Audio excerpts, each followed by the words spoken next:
Hello everyone, welcome back to the channel. आज की video में हम पढ़ने वाले हैं सेक्शन 94 और सेक्शन 95 के बारे में। तो बीएनएसएस के हमने कुल मिलाकर के 1 से लेकर 93 तक प्रोविजंस हमने कवर कर लिए हैं, बट 94 और 94 अभी रहता है। ठीक है, तो इसके लिए हम ये वीडियो लेकर के आए हैं। हमने अपने वीडियोज़ का थोड़ा सा पैटर्न चेंज किया है। अगर आपको ये पैटर्न ज़्यादा अच्छे से समझ में आ रहा है तो मुझे बताइएगा कमेंट सेक्शन में, और अगर आपको कुछ और ऐड ऑन करवाना है तो वो भी आप बता सकते हैं। ठीक है, इसी के साथ हम आगे बढ़ते हैं। तो जो हमारा फर्स्ट सेक्शन है यहाँ का वो है सेक्शन 94। तो सेक्शन 94 बात करता है समन्स टू प्रोड्यूस डॉक्यूमेंट और अदर थिंग।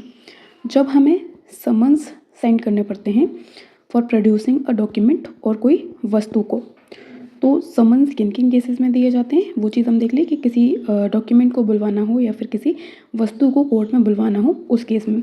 अगर वहीं पर अगर पुलिस के द्वारा बुलवाना होता है तो वहाँ पर रिटन ऑर्डर जाता है, अगर कोर्ट बुलवाता है तो समन भेजता है। ठीक है, तो कोर्ट और officer in charge of police station किसी भी डॉक्यूमेंट को, किसी भी इलेक्ट्रॉनिक कम्युनिकेशन को जिसमें हमने इंक्लूड किया हुआ है उस डिवाइस को भी जिसके थ्रू वो पूरा कम्युनिकेशन हुआ है, अगर इन चीज़ों को कोर्ट को लगता है किसी भी इन्वेस्टिगेशन, इंक्वायरी या फिर कोई ट्रायल चल रहा है जिसके लिए उनको इस प्रकार की किसी भी चीज़ की ज़रूरत है, जैसे कि कोई मैटर चल रहा है कोर्ट में और कोर्ट को लगता है कि इस पर्टिकुलर मैटर में एक पर्टिकुलर डॉक्यूमेंट की चर्चा हो रही है बहुत ज़्यादा। ठीक है, अब ये जो डॉक्यूमेंट है उनको उस चीज़ में उसको देखना बहुत ज़रूरी है, तो कोर्ट क्या करेगा, कोर्ट समन्स भेजेगा कि भाई आप इस डॉक्यूमेंट को प्रोड्यूस करवाइए।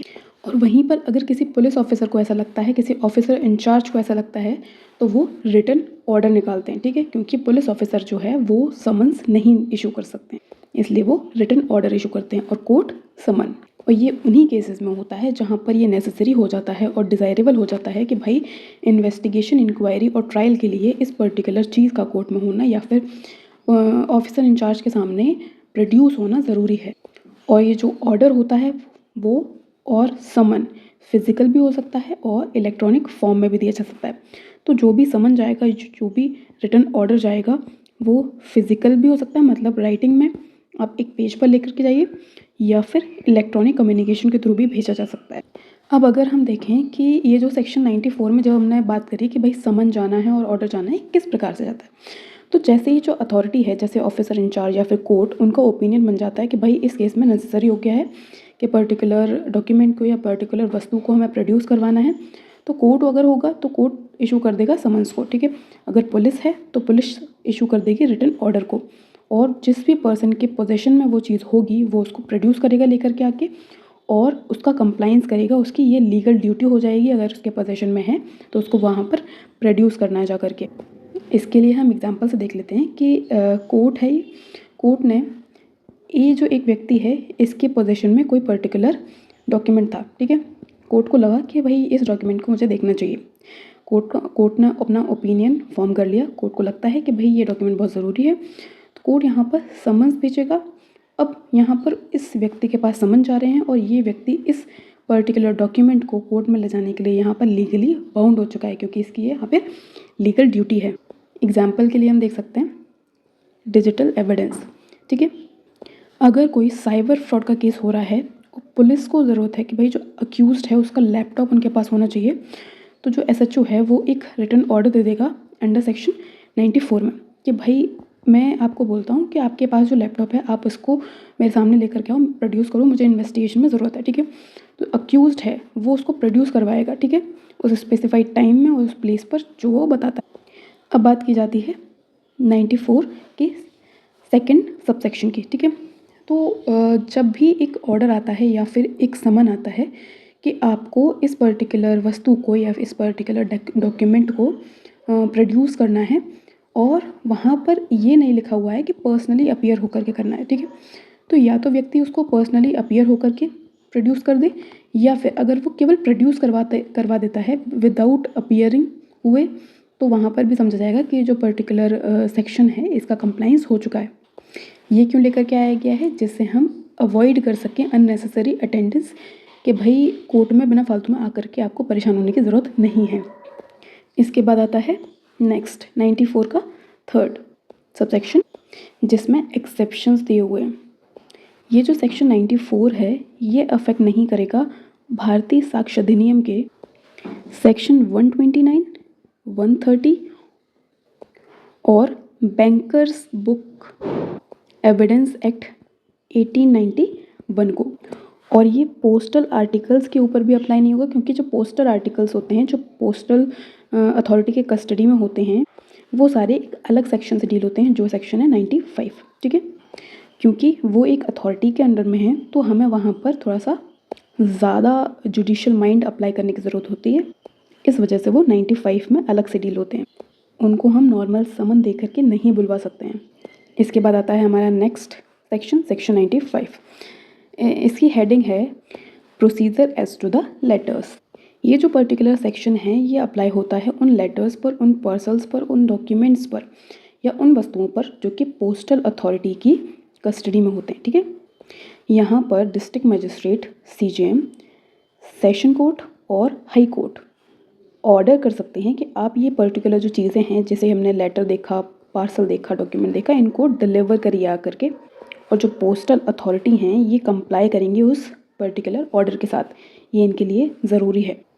तो जब भी कोई डॉक्यूमेंट, कोई भी ऐसी वस्तु जो कि पोस्टल अथॉरिटी के, जैसे कि किसी भी पोस्ट ऑफिस के पास है, किसी भी पोस्टल अथॉरिटी के पास है कोई ऐसा डॉक्यूमेंट, और वहाँ पर कोर्ट को लगता है, अब उसमें कौन कौन सी पावर्स हैं वो हमने देख लिया है। ये जो अथॉरिटीज़ यहाँ पर डिफ़ाइन कर दी गई हैं, जैसे कि DM हो गया, CJM हो गया, सेशन कोर्ट हो गया, हाई कोर्ट हो गया, ये केवल यही हायर अथॉरिटीज़ हैं जो इसमें ऑर्डर दे सकते हैं। बाकी इसमें लोग ऑर्डर नहीं दे सकते, क्योंकि देखो किसी भी अथॉरिटी के कस्टडी में कोई भी चीज़ है तो वहाँ पर हमें थोड़ा सा ज़्यादा अच्छे से उसको डील करने की ज़रूरत है, ज़्यादा अच्छे से जुडिशियल माइंड अपना अप्लाई करने की ज़रूरत है। इस वजह से जैसे ही इन अथॉरिटीज़ से ऑर्डर जाएगा पोस्टल अथॉरिटी के पास, तो पोस्टल अथॉरिटी जो भी उनके कस्टडी में डॉक्यूमेंट है, चीज़ें हैं, उनको वो डिलीवर करवा देंगी उस पर्टिकुलर केस में जहाँ पर भी उसको ज़रूरत है। ठीक है, अब वहीं पर इन लोगों का ऑर्डर आना तो बाकी है, लेकिन उसके ऑर्डर आने के दौरान अगर हमें उसके बारे में पता करना है, उसके बारे में इन्वेस्टिगेशन करना है, तो क्या होगा, उस पर्टिकुलर वस्तु या फिर उस पर्टिकुलर डॉक्यूमेंट के बारे में हमें अगर कोई इन्वेस्टिगेशन करना है, कुछ करना है, तो तब क्या होगा। तो इसमें भी सेम ही केस है कि अगर इन्वेस्टिगेशन, इंक्वायरी, ठीक है, या फिर ट्रायल या फिर कोई अदर अथॉरिटी के अदर प्रोसीडिंग के लिए हमें ऐसा लगता है कि इन सभी चीज़ों की ज़रूरत है। अब इसमें अदर मजिस्ट्रेट लिखा हुआ है, तो अदर मजिस्ट्रेट में देखिए एग्जीक्यूटिव मजिस्ट्रेट भी शामिल है और आपका जुडिशियल मजिस्ट्रेट भी शामिल है। जो हमने प्रीवियस फर्स्ट सबसेक्शन में देखे थे उनके अलावा जो मजिस्ट्रेट होंगे वो इसमें आ जाएंगे। और सीनियर पुलिस ऑफिसर्स के बारे में हम जब देख रहे हैं तो इसमें कौन कौन शामिल है, देखिए इसमें जब हमें ऑर्डर देने के लिए कहा जाएगा तो कौन कौन ऑर्डर दे सकता है, कमिश्नर ऑफ पुलिस, ठीक है, और DSP ऑफ पुलिस। अगर इन अथॉरिटीज़ को, मतलब executive magistrate, judicial magistrate, commissioner of police या फिर DSP को लगता है कि इस पर्टिकुलर केस में हमें किसी भी इन्वेस्टिगेशन, इंक्वायरी और ट्रायल के लिए किसी वस्तु का जो कि पोस्टल अथॉरिटी के कस्टडी में है उसकी ज़रूरत है, तो उसको डिटेन करने के लिए कह सकते हैं वो उन्हें, और उसको सर्च करने के लिए कह सकते हैं कि भाई आप सर्च करवा दीजिए।